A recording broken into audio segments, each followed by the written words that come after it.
Hey guys, Charlie Corbett from Kelly's Port Marina. Here we are on a 2024 Regal 3300. My favorite boat here at the lake that Regal came out with. Just a big open bow, plenty of seating. I'm gonna take you from the back of the boat to the front. Starting from the back, you have a nice big swim platform. That's one of the biggest things people love about this boat for coving out. Then you also have an underwater swim platform that folds right into the water.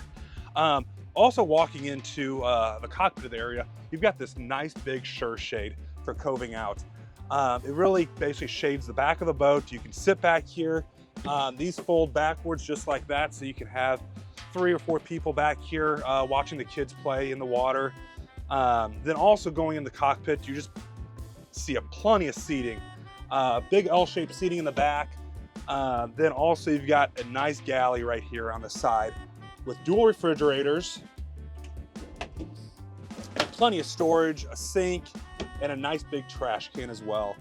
Walking into the helm of the boat, everything's so clean looking. Everything's on this Garmin, your instruments, your mapping, joystick, docking, easy throttles to maneuver. This boat is very easy to drive. Going on the port side, you've got a nice big bathroom as well. It is a vacuum flush, so very easy to clean.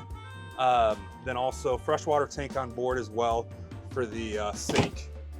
Walking to the front of the boat, you got a nice big cuddy cabin as well, with big mattress down below. You can fit a lot of storage, or if you just want to get out of the heat, it's a great place to stay. Storage under all the seats as well. Then also walking into the front, you've got a nice windlass anchor up in front, very easy to use. So again, this is a 2024 Regal 3300. Feel free to give us a call, stop on by. We'd be glad to show you this boat. Again, Charlie Corbett from Kelly's Port.